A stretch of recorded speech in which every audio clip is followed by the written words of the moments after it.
What's up, everybody? It's Keefe from Ghost Cult Magazine, ghostcultmag.com, and I am here with Sharon from Within Temptation in New York City. How are you doing today? I'm fine, thank you. Welcome back to New York. Welcome back to America. I'm glad to be back. We're glad to have you back. It's been some time, 5 years between albums, 5 years between U.S. tour. You've been very busy, a lot of stuff going on. Yeah. Catch us up on the time in between the last tour, new album, and now. Last tour, okay. Well, when we started to write again after Hydra, I had a writer's block, not just me, but the rest of the band as well. We knew what we wanted to do, but didn't know how to get there because it was a different sound what we were looking for, and it was a little bit too far away from Within Temptation, how everybody else knows it since Hydra. But we wanted to be a little bit sounding a little bit more modern, so we needed a different kind of production, different direction to go to, but it took us some time, but we finally did find ways to implement some new stuff in our music and still stay with Temptation. Well, that's great that you brought that up because I think Within Temptation is a band that has evolved over 20 plus years, 25 years almost, of the band. And you've changed over time and never afraid to experiment, which I love personally. Obviously, this happens with every band. The first thing they ever hear from you, people get really attached. Yeah, and exactly. certainly you've had a band that has evolved and changed. So, obviously you want to please the fans, but you need to please yourself. Yeah, well, first of all, you make music for yourself, and that's of course. Like you said, that's a very important thing you said, actually. It's like people fall in love with the first record they hear from you, and it can be any album since we started. Everybody has a different album they like most, and people don't like change generally. So that's, but for us, it's essential to make new music. We want to have change, and we're not one of those bands who wants to do the same for many years. And with all due respect to those people, because everybody does what they need to do, of course. Of course. Naturally, with the new album, Resist, by the way, out now on Spinefarm Records here in America and Vertigo elsewhere in the world, I think.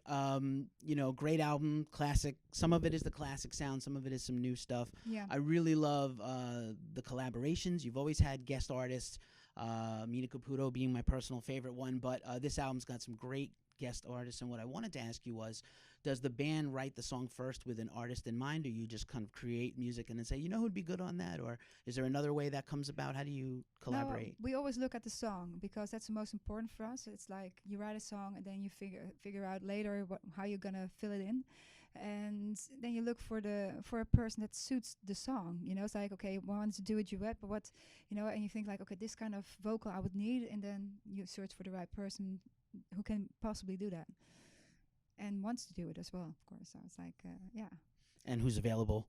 Yeah, those things are all important. Yeah, exactly. Right. Coincidentally, Jacoby from Papa Roach, they have a brand new record out. Anders and In Flames have a relatively new record out just totally, now. Yeah. So that was just convenient that you're making new music at the same time other bands are also, hey, it's and go you're not time. touring. Yeah, exactly. Everybody was in the studio and they found time to do their own recording in their own home studio. So it was really nice because, also when you're in the studio, a lot of bands don't want to do something extra, meaning like work with other bands because it's also like an extra, strain maybe for them.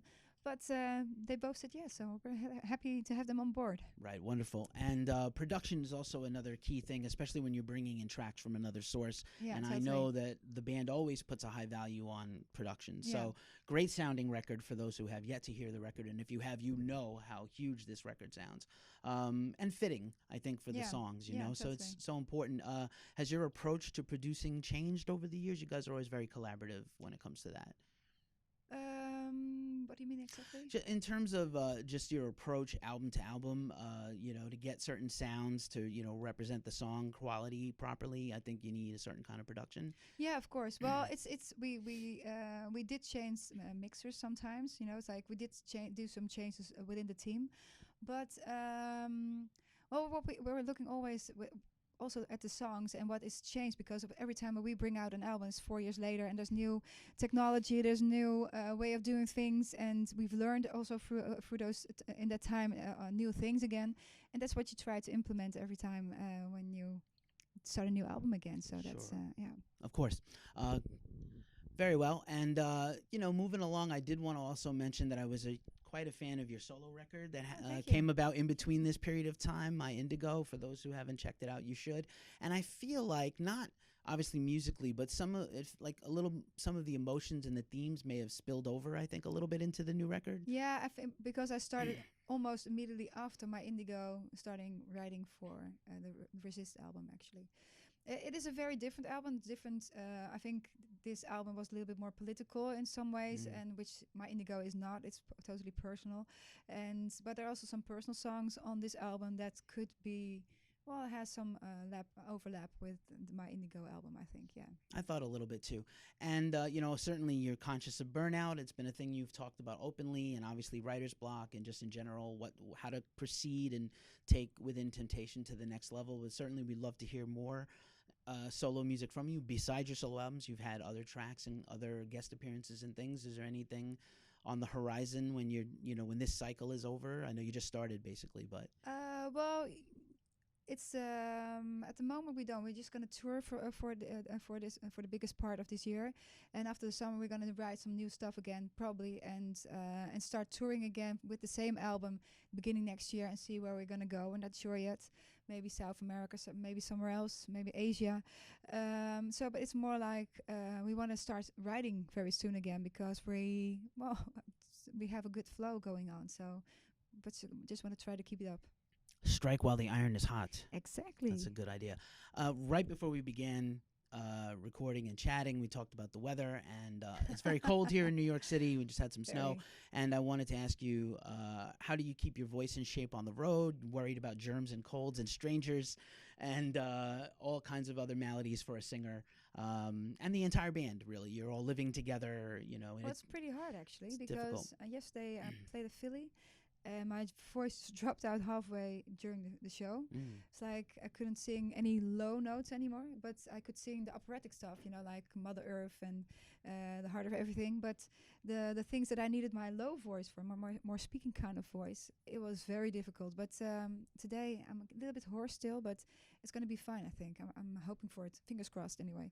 But it's all due to, we have a jet lag and then you come over here and then the day after that you've arrived, you immediately have a show, and so maybe it was a bit tight scheduling of everything, and in combination with this kind of weather, because the first time that we're touring here in this kind of weather, every time we came here was beautiful weather. Next time we're going to be touring a little bit later in the year again, I think. It's nicer. It's going to be more like a holiday feeling that we have then. So yeah.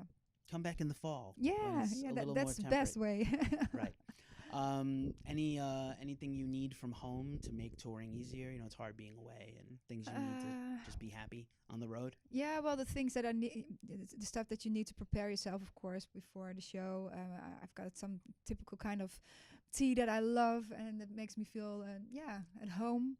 So it's just a mental thing, probably more than. But it's. And other things are, well, I can get it here as well as in Europe. Like I use ginger root a lot to drink it and to condition my vocal cords in the right way. So I'm drinking it the whole time. Everybody's like, "Oh my God, there she is again with her ginger roots." Ginger root is great, and I'm a big fan of peppermint tea. I love that too. Yeah, as well. Really great for open up the vocal cords there. Great. I didn't want to lose this opportunity. I'm glad you mentioned Mother Earth. The anniversary of Mother Earth is coming up next year. Yeah. And certainly we're living in the moment. The new record is out, Resist, right now. But surely you guys have a big anniversary coming up next year. And I think Mother Earth was just reissued on vinyl here in America for the first time. On everywhere. Music on vinyl. Big fan of that company. And so any perhaps plans to do some kind of retrospective live or anything? Not yet. I know it's been 25 years, but, somehow it doesn't feel like that. So, maybe when we are fed up with writing new songs, we're going to do a tour of the Silent Force and the Mother Earth. You never know. I don't know. I'm not promising anything anyway.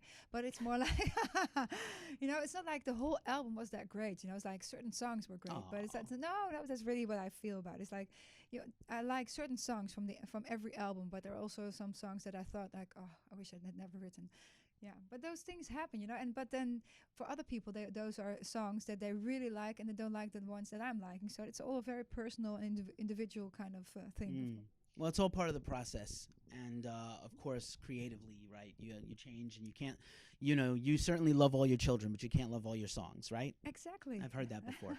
So, very well, and all respect with that. And I personally would love to see, some of the Mother Earth material, more of it, live, of course. And you, every time I've seen you, and this will be the third tonight, I think you've always sort of paid tribute to the whole career, not Yeah. just what's going on right now. No, Some bands totally. Yeah. put out a new record, and there's a lot of pressure. Like, put out a bunch of news. Let's play all the singles live in the first tour of America, or the first new tour. Yeah, totally. So you guys have always done a very nice job of sort of, showing the fans, hey, we also love these. We know you love those old songs. Yeah. Here we go. Yeah. So nice job. Thank you very And much. again, it's been an absolute pleasure. I'm really excited to have you back. Please come back before 5 more years. I hope so. Yeah. I know it's been tough, but it's great to have you back. And again, it's been a pleasure and an honor. Likewise. Thank you. And once again, I'm Keefe from Ghost Cult Magazine. Sharon from Within Temptation. Resist is the new record. It is out now. Go get it. And peace. And horns it up.